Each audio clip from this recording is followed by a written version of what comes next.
It's been a crazy week, and I sat down earlier with Jason Miller, the longtime advisor to President Trump. Jason Miller, welcome. A judge or an appellate panel has ruled against Donald Trump on tariffs, on sending troops to Los Angeles, on freezing funds at Harvard. Do you have the sense that the courts are sort of mobilizing against the president's agenda? Absolutely. And this seems to be the last line of defense for Democrats, is to rely on the judiciary. In many cases, these rogue district judges who are stepping in way outside of their bounds, that are trying to implement their own policy and try to subvert what President Trump is trying to do. So as each of those critical categories you went through, the important thing that you got to remember, this is what President Trump ran and won on, to go and do all these things, to implement this change. And so it's not Democrats that are standing in the way. Now it's something that's almost worse, which is judiciary, who are very much politicized. But an alternative view would be that sometimes he pushes the legal envelope too far. Well, except that you see a number of these where the cases are then overturned, whether it be at the district level or even going higher up. And so it very much is out of step with the entire country. That's why we have seen some beat back when it comes to some of these judges going way outside of their bounds. And I really think that this subverts democracy, like I said. And because President Trump should have the ability to do the things that people elected him to go and do, whether it be secure the border, keep our streets safe. You look at some of the great success that he's had already with Washington, D.C. These are things that people want to see. And especially with the trade efforts that are coming up, the president has to have the ability to lead as he was elected to do. Since you brought that up, where do you think the Democrats are in terms of handling the crime issue? And is most of the media coverage against the crackdown, not just here in D.C., but possibly in future cities as well? Yeah, so this is a real conundrum for Democrats, because at a certain point, especially when you talk about, say, blue state mayor or blue state governors such as J.B. Pritzker, he's going to have to make a business decision. Does he want to go and try to position himself for 2028, running for president, where he might get 1% in the Iowa caucuses, or is he going to try to actually be a leader and do, even as Joe Scarborough said, work with President Trump to make Chicago safe? And so I think Democrats are taking the bait here. They're really beholden to the AOC, the squad wing of the party. They think this is a winner for, where you look, crime was a good mover on the ballot in 2024. President Trump's efforts, what he's done already with Washington, D.C., as I referenced earlier, has been very, very successful, even with Democrats. So if they go and make this business decision, it's going to come back to hurt him at the polls in the midterms. Now that we know that the president is not on the verge of dying, despite all the reckless online chatter about that, does it trouble you that some anti-Trumpers, Trump haters, are out there sort of openly rooting for his demise? I really do think it's sick. And this is the latest, I guess, iteration of Trump derangement syndrome. And you would think that at a certain point, especially after President Trump won with such a mandate, the 77.3 million votes, the 312 electorals, sweeping all the battlegrounds, having these very successful policies, that Democrats would say, you know what, let's try to bring the country together. Let's try to get behind some of his efforts. But they seem to be so triggered that anything that President Trump stands for, they automatically oppose. I really think this hurts the discourse. It's turned much of social media into a complete cesspool. It's tough to even go and watch into this. And what we've seen also is the polarization. You look at, I guess it was MSNBC. I'm not sure what they're renaming it to now, something different. But it's become so triggered, so far out. I don't even think most normal people even want to spend 2 minutes watching programming like that. When the president chose to blow up a Venezuelan ship filled with drug smugglers, 11 people were killed, he and Marco Rubio said, we are trying to send a message here. But others are saying that just to declare them a bunch of terrorists, and I have no sympathy for these people whatsoever, that the president doesn't have the power to just say, well, therefore, I have the authority to kill them rather than stop the ship.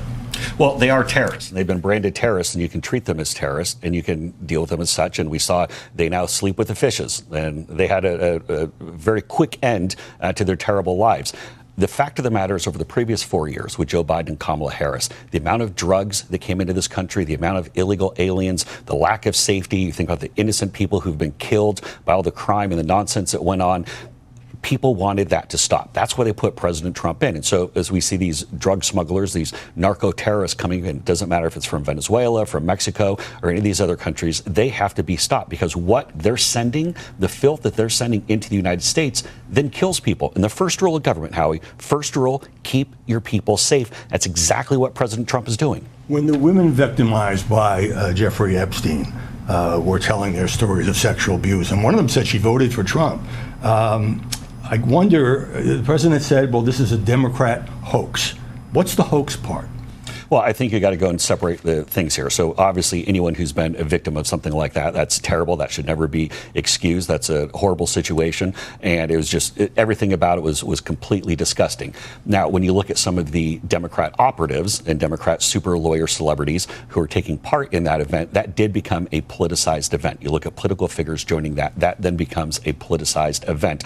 And also when we saw the Democrats go and trying to push some of that toward whether it be the White House or anyone else, when very clearly this was a sick individual and the courts took action on that. And those are two separate things. But the Democrats shouldn't be out there trying to push, saying that somehow this has something to do with President Trump. That's a complete hoax. RFK Jr., as you know, got really hammered, really by both parties, at that contentious hearing about the safety of vaccines and things that he had said. The media say Donald Trump has just outsourced this to a man who had a long career as an anti-vax crusader. Fair or unfair? Completely unfair. So a couple of things. When you talk about Secretary Kennedy, first, he has said that what President Trump did with Operation Warp Speed was nothing short of a miracle. That was what President Trump, how he stepped in, he saved Huge accomplishment saved in the first millions of lives. In fact, it's one of the things that, quite frankly, I don't think President Trump ever got enough credit for was what they did.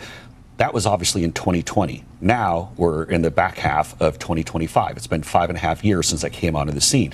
The science has changed. The diagnoses have changed. What you do about it has changed. And already you have some 85 to 90% of parents are ignoring current CDC guidelines. So when you have a CDC that's really become weaponized and runs its own political agenda right now, when they're doing something that's against the wishes of 85, 90% of parents, then it's time to come in and restore that confidence. Jason Miller, thanks very much for joining us. Thank you, sir. The House Oversight Committee has released another tranche of files related to Jeffrey Epstein on Monday night, which includes a message from former President Bill Clinton in the late pedophile's infamous birthday book.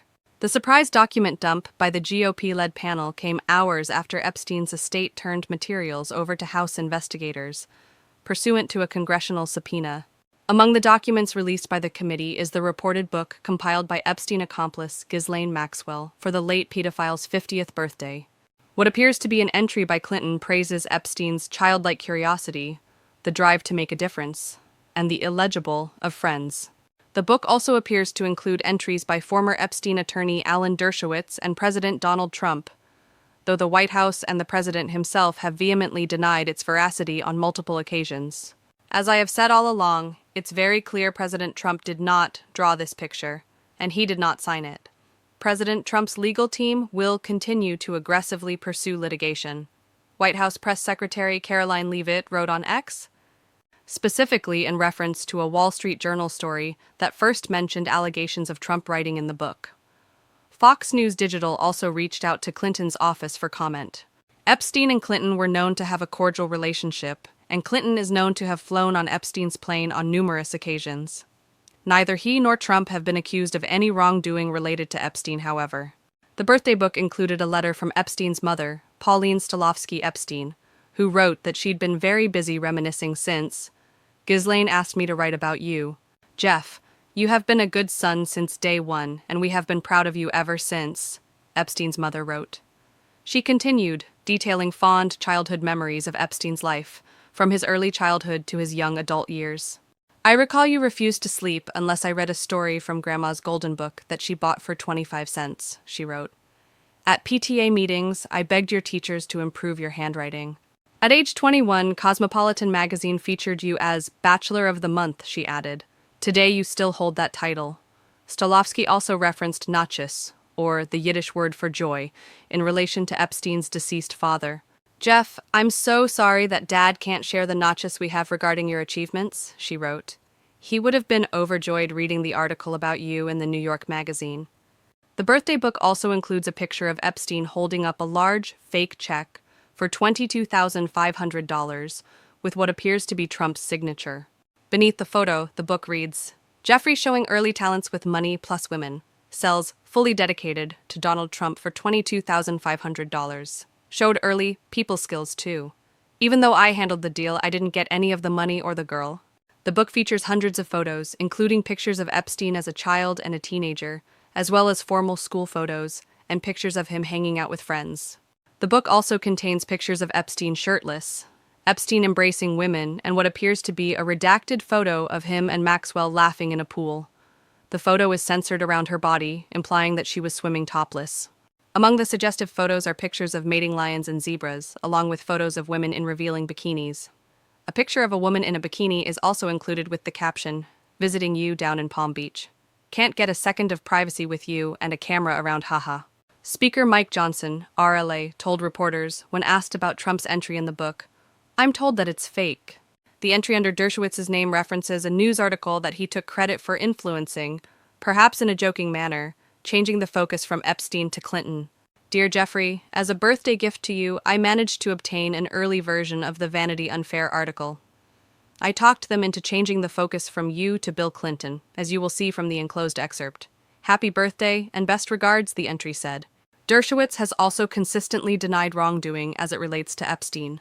A cartoon drawn underneath, that was not attributed to anyone, shows a man at a bar with the caption, "I've come to the conclusion that I should be thinking less about money and more about naked women and biomathematical research."